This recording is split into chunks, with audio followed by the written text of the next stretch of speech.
आम आदमी पार्टी पिछले कई दिनों से जनता के सामने जनता के मुद्दों के ऊपर चर्चा कर रही है। हम एक पॉजिटिव कैंपेन चला रहे हैं। हम ये बता रहे हैं कि अगर हमारी सरकार बनेगी तो हम महंगाई से कैसे आपको छुटकारा दिलाएंगे, बेरोज़गारी से कैसे छुटकारा दिलाएंगे, युवाओं के लिए क्या करेंगे, महिलाओं के लिए क्या करेंगे, किसानों के लिए क्या करेंगे। आज हम लोग शिक्षा और स्वास्थ्य की गारंटी देने आए हैं। गारंटी मतलब कि अगर हम काम ना करें तो हमें अगली बार वोट मत देना।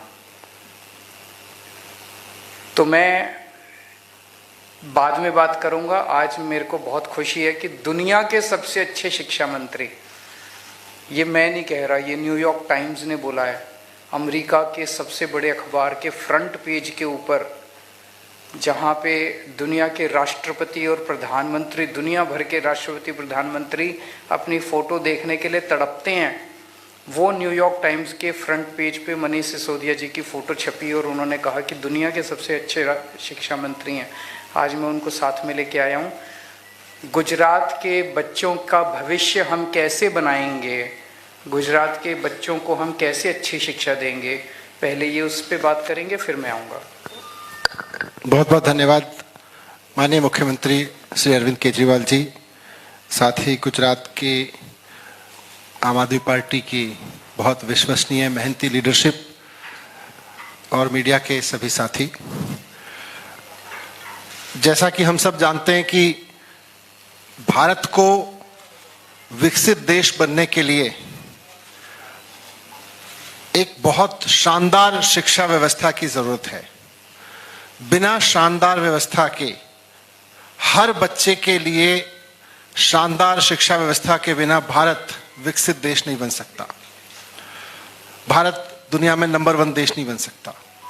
मुझे बहुत खुशी है कि माननीय श्री अरविंद केजरीवाल जी के नेतृत्व में दिल्ली में एक शिक्षा क्रांति शुरू हुई और उनके नेतृत्व में और उनके मार्गदर्शन में, उनके विजन पर चलते हुए आज दिल्ली में दिल्ली के हर बच्चे के लिए फ्री शानदार विश्व स्तरीय शिक्षा सुनिश्चित की गई है।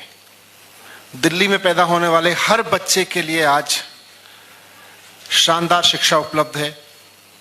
दिल्ली के हर माँ बाप आज इस बात से संतुष्ट हैं कि हमारे बच्चे के लिए केजरीवाल जी ने शानदार स्कूल बनवा दिए हैं। इसी तरह का काम अब पंजाब में भी शुरू हो गया है। केजरीवाल जी के नेतृत्व में, उनके मार्गदर्शन में, वहाँ भगवंत मान जी के नेतृत्व में जो सरकार चल रही है, वो पिछले 5 महीने के अंदर अंदर इतनी तेजी से काम कर रही है शिक्षा पर कि आप देखिएगा बहुत जल्द वहाँ पे बहुत शानदार स्कूल देखने को मिलेंगे और वहाँ की रिजल्ट देखने को मिलेंगे।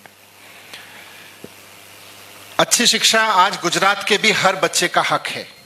वो चाहे गाँव में रहता हो, चाहे कस्बों में रहता हो, शहरों में रहता हो, वो सरकारी स्कूल में पढ़ता हो या प्राइवेट स्कूल में पढ़ता हो, अच्छी से अच्छी शानदार शिक्षा आज गुजरात के भी हर बच्चे का हक है। तो आज मैं माननीय अरविंद केजरीवाल जी के नेतृत्व में आप सबके बीच आम आदमी पार्टी की तरफ से गुजरात के हर एक परिवार को, हर एक व्यक्ति को ये आश्वस्त करना चाहता हूं कि आज से हम सपना देखना शुरू कर दें कि हम अपने बच्चों के लिए, गुजरात के एक एक बच्चे के लिए, गुजरात में पैदा होने वाले हर एक बच्चे के लिए एक शानदार शिक्षा की व्यवस्था लागू करेंगे। और वो शानदार शिक्षा की व्यवस्था गुजरात के गांव देहात से लेकर शहरों तक हर जगह लागू होगी। सिर्फ ऐसा नहीं है कि शहर के कुछ स्कूलों को अच्छा करेंगे, जैसा दिल्ली में हर स्कूल को किया है। तो इसलिए आज मैं आपके बीच में अरविंद केजरीवाल जी की तरफ से केजरीवाल जी की शिक्षा गारंटी के रूप में गुजरात के सामने कहना चाहता हूं कि आप सब अरविंद केजरीवाल जी को मौका दें। गुजरात के सभी पेरेंट्स जिनके बच्चे स्कूलों में पढ़ रहे हैं, या वो सभी लोग साथ साथ जो चाहते हैं कि गुजरात का आधार मजबूत करने के लिए, गुजरात को विकसित आगे बढ़ाने के लिए हर बच्चे को शानदार शिक्षा मिलनी चाहिए। आम आदमी पार्टी की तरफ से, केजरीवाल जी की तरफ से गारंटी है कि आम आदमी पार्टी की सरकार बनने के बाद, आम आदमी पार्टी की सरकार बनने के बाद गुजरात के हर बच्चे के लिए फ्री और शानदार शिक्षा व्यवस्था गुजरात में दी जाएगी। फ्री और शानदार शिक्षा व्यवस्था। दूसरा, गुजरात के हर सरकारी स्कूल को दिल्ली की तरह से इतना शानदार बनाया जाएगा जैसे कि बड़े बड़े प्राइवेट स्कूल होते हैं, जैसे हमने दिल्ली में हर सरकारी स्कूल को उतना शानदार बनाया है। और यहाँ के सभी विद्यालयों में टीचर्स की जो कमी है, वो टीचर्स की कमी तुरंत भर्ती करके दूर की जाएगी। किसी भी स्कूल में टीचर्स की कमी नहीं रहने दी जाएगी। मैं खुद गुजरात के स्कूलों में गया था और मैंने देखा था कि टीचर्स भी महीने महीने के कॉन्ट्रैक्ट पर हायर किए जाते हैं। परमानेंट टीचर्स हर स्कूल में पूरी भर्ती करके किया जाएगा। और सबसे इंपॉर्टेंट बात, प्राइवेट स्कूल में जिनके बच्चे पढ़ते हैं, प्राइवेट स्कूलों की दिल्ली में भी केजरीवाल जी की सरकार से पहले ये समस्या थी कि वहाँ फीस बहुत मनमाने तरीके से बढ़ाते हैं और पेरेंट्स एक बार अपने बच्चों को दाखिला तो करा लेते हैं, लेकिन उसके बाद उनके हाथों लुटने पे मजबूर होते हैं। हमने दिल्ली में ये करके दिखाया है और गुजरात में भी करके दिखाएंगे केजरीवाल जी के नेतृत्व में कि प्राइवेट स्कूल में पढ़ने वाले बच्चों की फीस किसी भी प्राइवेट स्कूल को नाजायज रूप से नहीं बढ़ाने दी जाएगी। तो इससे गुजरात के एक एक बच्चे को अच्छी, शानदार, फ्री शिक्षा की गारंटी मिलेगी। आज केजरीवाल जी की तरफ से मैं आपके समक्ष ये गारंटी रख रहा हूं और मुझे पूरी उम्मीद है कि गुजरात के लोग अपने बच्चों की शिक्षा के लिए, आने वाली पीढ़ियों की शिक्षा के लिए केजरीवाल जी की इस गारंटी के आधार पर केजरीवाल जी को एक मौका जरूर देंगे। धन्यवाद। अब गुजरात में लगभग 1 करोड़ बच्चे स्कूल जाते हैं, उसमें 53-54 लाख बच्चे सरकारी स्कूलों में जाते हैं और 44 लाख के करीब बच्चे प्राइवेट स्कूलों में जाते हैं। दोनों के साथ धोखा होता है। जो प्राइवेट स्कूलों में जाते हैं उनकी फीस मनमानी बढ़ा देते हैं, उनको ज़बरदस्ती करते हैं उनके साथ, और जो सरकारी स्कूलों में जाते हैं सरकारी स्कूलों की हालत बहुत ख़राब है। तो अभी जो मनीष जी ने अभी आपके सामने पूरा खाका रखा, उससे गुजरात के इन 1 करोड़ बच्चों का भविष्य सुधरेगा। ये बहुत बड़ी बात है। तभी गुजरात की तरक्की होगी और तभी देश की तरक्की होगी। और ये जो आज स्कूलों की और शिक्षा व्यवस्था की बहुत बुरी हालत है, ये भारतीय जनता पार्टी के 27 साल के कुशासन का नतीजा है। इनको अगर एक मौका और दे दिया तो 5 साल और ख़राब करेंगे ये लोग। अब मैं आपको स्वास्थ्य की गारंटी के ऊपर आता हूँ। गुजरात के सरकारी अस्पतालों का, सरकारी डिस्पेंसरी का बहुत ज़्यादा बुरा हाल है। धीरे धीरे इस पूरे सिस्टम को ख़त्म किया जा रहा है, जानबूझ के ख़त्म किया जा रहा है। और इसलिए ख़त्म किया जा रहा है ताकि आदमी मजबूरी में प्राइवेट स्कूल अस्पतालों में प्राइवेट डॉक्टरों के पास जाने के लिए मजबूर हो। और प्राइवेट अस्पताल इतने महंगे हो गए कि अगर एक कोई बड़ी बीमारी किसी के हो जाए तो पूरी ज़मीन, जेवर सब बिक जाते हैं, आदमी कर्जे में आ जाता है। और कई किसान इस वजह से अब सुइसाइड कर लेते हैं क्योंकि उनके पास बीमारी का इलाज करने के लिए पैसे नहीं होते। दिल्ली में हमने ये व्यवस्था की कि दिल्ली में सरकारी अस्पतालों को पहले हमने शानदार बनाया, मोहल्ला क्लिनिक को शानदार बनाया, और फिर हमने कहा कि दिल्ली के 2 करोड़ लोग, चाहे कोई अमीर हो चाहे गरीब हो, चाहे इस जात का हो चाहे उस जात का हो, चाहे आदमी हो औरत हो, इस धर्म का हो उस धर्म का, 2 करोड़ लोगों को सबको पूरा इलाज मुफ्त होगा। सारी दवाइयाँ, सारे टेस्ट, सारे ऑपरेशन सब कुछ मुफ्त कर दिया हमने दिल्ली की जनता के लिए। सो पहली गारंटी स्वास्थ्य में मेरी ये है, गुजरात के हर व्यक्ति, गुजरात में रहने वाले हर व्यक्ति का पूरा इलाज मुफ्त होगा और अच्छा होगा। मुफ्त का मतलब ये नहीं कि सरकारी अस्पताल इतने ख़राब होंगे कि आप जाना ना चाहें, तो मुफ्त होगा और अच्छा होगा। दूसरी गारंटी, सारी दवाइयाँ, सारे टेस्ट, सारा इलाज, सारा ऑपरेशन, अमीरों का भी गरीबों का भी सबका मुफ्त होगा। अमीर प्राइवेट में जाना चाहें उनकी मर्जी है, लेकिन किसी से ये नहीं पूछा जाएगा बीपीएल कार्ड दिखाओ। जो सरकारी अस्पताल में जाएगा उसका इलाज मुफ्त होगा। तीसरी चीज़, जैसे दिल्ली में मोहल्ला क्लिनिक बनाए हैं, हर गांव के अंदर एक गांव का क्लिनिक खोला जाएगा और शहरों में हर वार्ड के अंदर एक क्लिनिक खोला जाएगा। तो जितनी छोटी मोटी बीमारियां, खांसी, जुकाम, बुखार, उसके लिए आप मोहल्ला क्लिनिक में जाओ, आपको बड़े अस्पताल में जाने की जरूरत नहीं है। एयर कंडीशनड है, सारे के सारे शानदार हैं, वहाँ पे आप जा सकते हो। चौथी चीज़, जितने सरकारी अस्पताल हैं आज गुजरात में, इनको प्राइवेट के मुकाबले अच्छा किया जाएगा, शानदार किया जाएगा, सेंट्रली एयर कंडीशन किया जाएगा। सभी सरकारी अस्पतालों को अच्छा करेंगे और नए सरकारी अस्पताल भी खोलने की ज़रूरत पड़ेगी, वो भी खोलेंगे। ऐसा नहीं होना चाहिए कि हम कहते हैं मुफ्त होगा और इलाज हो ही ना, इलाज शानदार होगा, अच्छा होगा। और आखिरी चीज़, दिल्ली में हमने एक स्कीम बनाई है, अगर किसी का भी एक्सीडेंट होता है उसका पूरा इलाज हम मुफ्त कराते हैं, चाहे उसका प्राइवेट में कराना पड़े। अगर सीरियस एक्सीडेंट हो जाए और सरकारी अस्पताल में नहीं हो सकता तो बेस्ट से बेस्ट प्राइवेट अस्पताल में उसका इलाज कराते हैं, सारा खर्चा दिल्ली सरकार देती है। अभी तक पिछले 3 साल में 13,000 लोगों की हम जान बचा चुके हैं स्कीम के तहत, क्योंकि एक्सीडेंट होता है, लोग कोई उसको उठा के नहीं ले जाता अस्पताल, उसे लगता है मैं अस्पताल ले गया तो मेरे पल्ले पड़ जाएगा। हमने कहा आप अस्पताल ले जाओ, उसका सारा खर्चा हम देंगे, बस अस्पताल में ले जाके उसको एडमिट करा दो। तो ये 5 गारंटी आज मैं स्वास्थ्य के क्षेत्र में दे रहा हूँ। एक दो चीज़ें और बात करना चाहता हूँ। अभी थोड़े दिन पहले मैं आया था, लगभग महीना 1.5 महीना पहले, तो कई सारे पूर्व सैनिक, एक्स सर्विसमैन धरने पे, प्रदर्शन पे बैठे हुए थे। तो उनकी एक डिमांड ये थी कि जो गुजरात का रहने वाला व्यक्ति सेना में शहीद हो जाता है बॉर्डर पे, तो उसको उचित मुआवजा नहीं मिलता।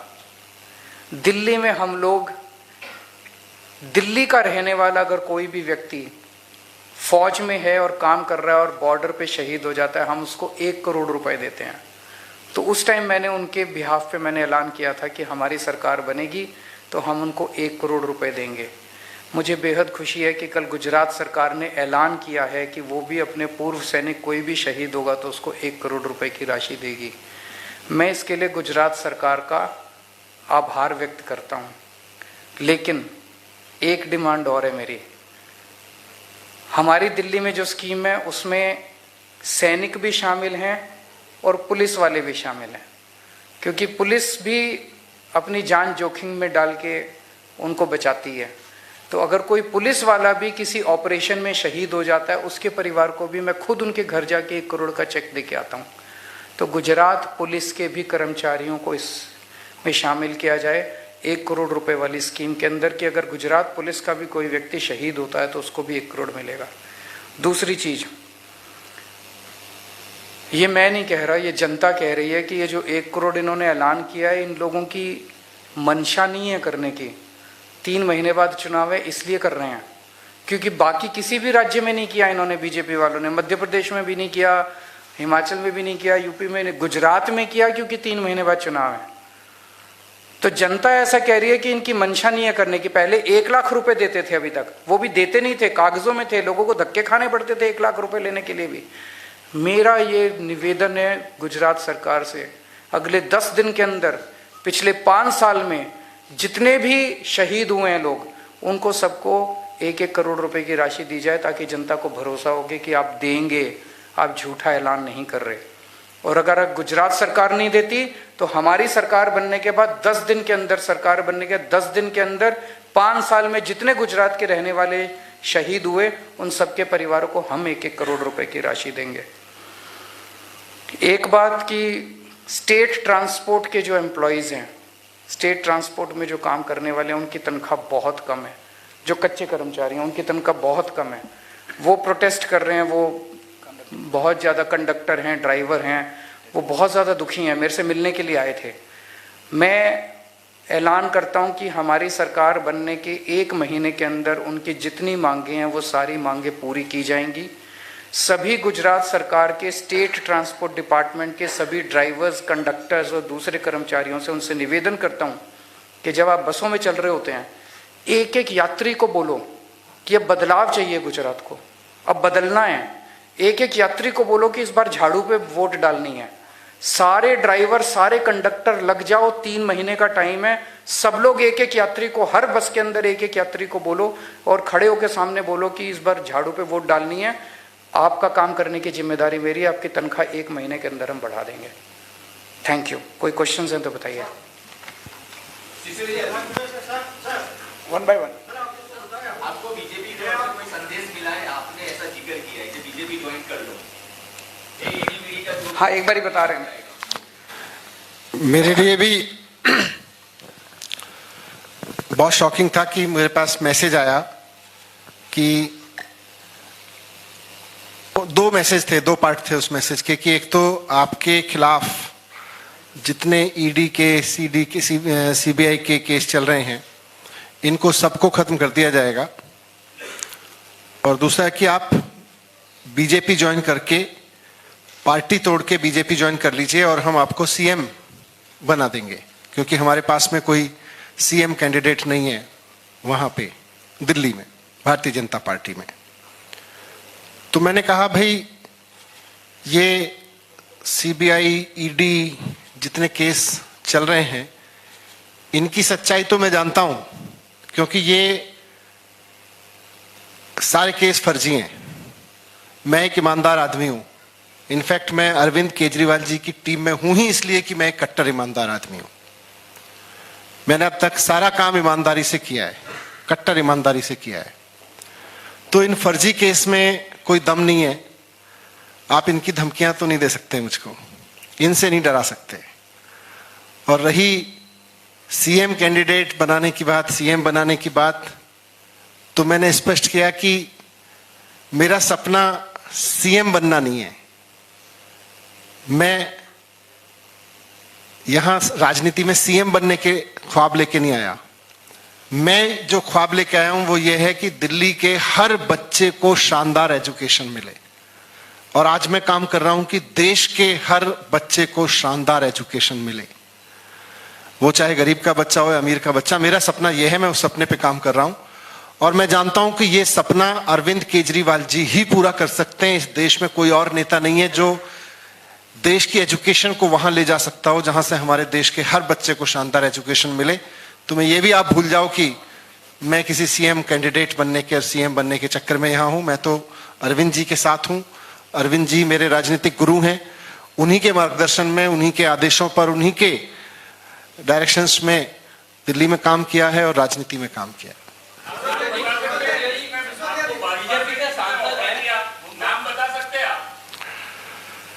देखिए, जो लोग जिन्होंने मुझे मैसेज दिया उन्होंने मुझे कहा कि वेस्ट बंगाल में शुभेंदु अधिकारी जी को हमने ही ज्वाइन कराया था, असम में हेमंत शर्मा जी को हमने ही ज्वाइन कराया था, फिर नारायण राणे जी से लेके और जो और ज्वाइनिंग उन्होंने कराई हैं, तो उन्होंने कहा कि हम पे आप भरोसा रखिए, हम लोग इसमें हैं, हम ही ज्वाइन कराते हैं। जयंत पांड्या जी को भी हमने ही ज्वाइन कराया था। तो अब आप पूछ लीजिए उन लोगों से उनको किसने ज्वाइन कराया था।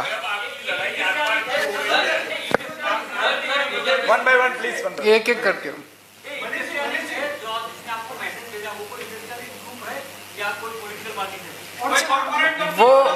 वो छोड़ दीजिए, आप चिंता मत कीजिए।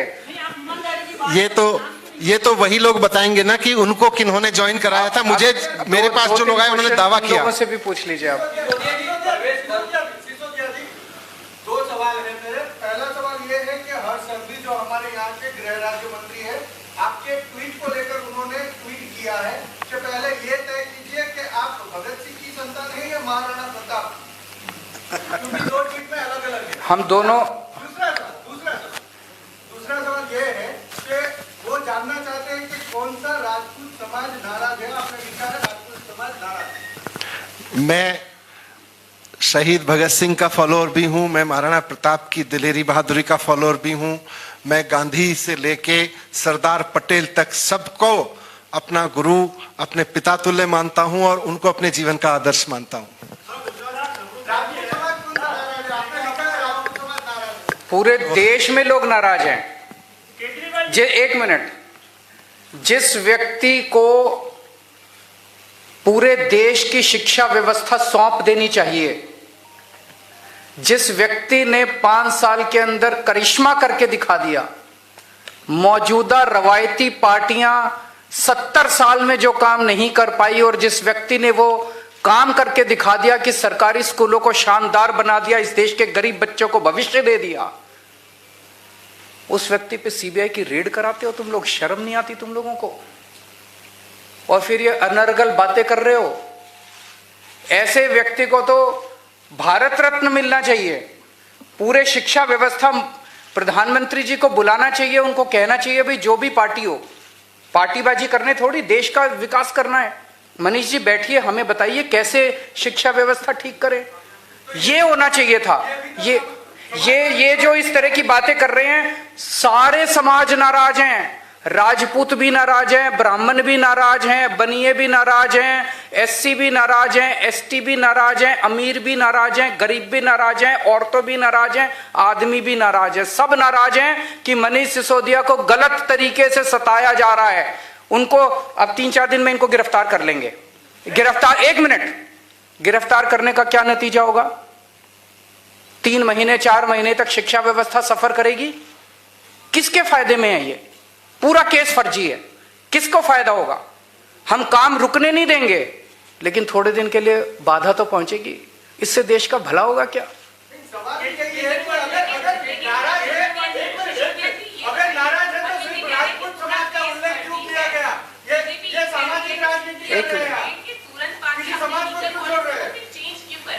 क्या चेंज कर दिया? लीगल पॉलिसी जो थी सीबीआई की रेड होने के बाद तुरंत ही आप लोगों ने लीगल पॉलिसी को चेंज क्यों कर दिया? सीबीआई की रेड होने के बाद नहीं किया।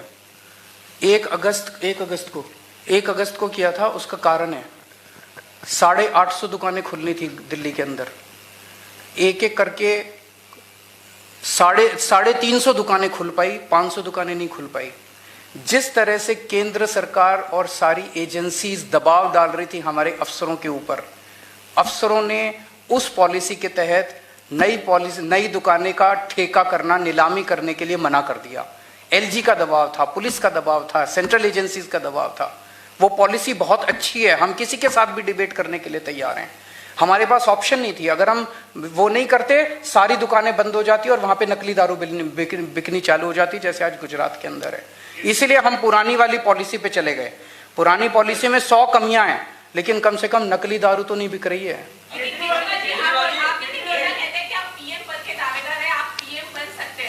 हमारे को कोई लालसा नहीं है। जैसा मनीष जी ने कहा, ये सीएम बनने नहीं आए और मैं भी पीएम बनने नहीं आया। हमारा एक ही सपना है। 75 साल हो गए हमारे देश को, अभी तक हमारा देश पिछड़ा क्यों रह गया?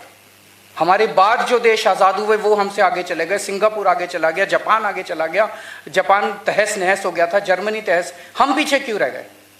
वो इन्हीं लोगों की वजह से रह गए। अगर इनके भरोसे, तो अब हमारे पास हमें सबको मिलके देश को आगे बढ़ाना है। मेरा एक ही सपना है, भारत को दुनिया का नंबर 1 देश देखना है। वो नेता और पार्टियां नहीं कर सकते। आप सब लोगों के साथ मिलके 130 करोड़ लोगों को एक साथ मिला के और इस देश को नंबर 1 बनाएंगे। गुजरात में सरकार बनेगी तो क्या यहाँ भी लीकर मुक्त करेंगे? नहीं, बिल्कुल नहीं करेंगे।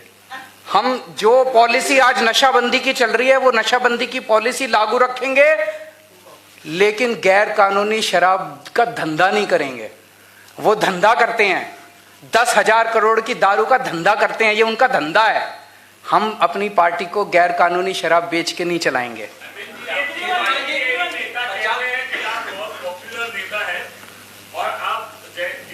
पूरा मामला हुआ रेड का, उसके दूसरे दिन आपने गुजरात आने का ऐलान कर लिया, लेकिन यहाँ की आपकी टीम कह रही है कि आपके ऊपर हमले का खतरा है। आपका कोऑर्डिनेशन स्टेट से या उनसे ठीक से नहीं होता है, या कैसे आपके पास ये इंफॉर्मेशन? नहीं, मैं समझा नहीं। आपके ऊपर हमले का खतरा है, ऐसे यहाँ के लोकल नेता कह रहे हैं। वो ये कराते हैं ना दूसरी पार्टी वाले। डीजी से परमिशन मांगी थी, आप तो आपने गुजरात में आने का ऐलान दूसरे दिन। दूसरी पार्टी वाले सब कुछ कर सकते हैं, गुजरात के लोग नहीं करेंगे। ये दूसरी पार्टी वाले करेंगे, गुजरात के लोग बिल्कुल नहीं। गुजरात के लोग अब हमें प्यार करते हैं। गुजरात के लोग इनके 27 साल के शासन से तंग आ चुके हैं। अच्छा, आप एक छोटी सी चीज बताओ, कोई आदमी अगर आपके बच्चों को अच्छी शिक्षा देता है, आप उससे प्यार करोगे कि नहीं करोगे? करोगे। कोई अगर आपके परिवार का अच्छा इलाज करा देता है, आप उससे प्यार करोगे कि नहीं करोगे? कोई कहता है मैं आपको 24 घंटे बिजली दूंगा, मुफ्त बिजली दूंगा, ये तो करते नहीं है सब, मैं करता हूं, तो मेरे से क्यों नहीं प्यार करेंगे गुजरात के लोग यार? हाँ,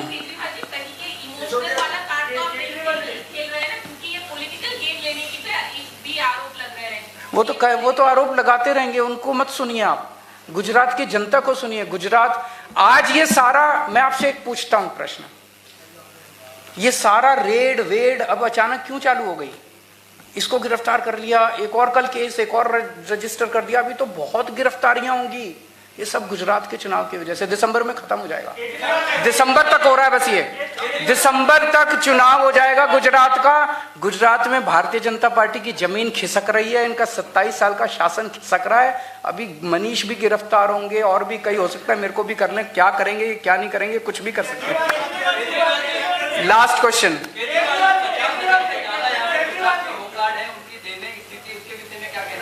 होमगार्ड्स की जितनी भी मुद्दे हैं, होमगार्ड्स की जितनी भी समस्याएं हैं, उन समस्याओं को मैं आश्वासन देता हूं कि सरकार बनने के 1 महीने के अंदर हम पूरा करेंगे। होमगार्ड से भी मेरा निवेदन है, जम के प्रचार करें, आम आदमी पार्टी की सरकार बनाएं, आपके मुद्दों का समाधान हम करेंगे। बहुत बहुत शुक्रिया, थैंक यू।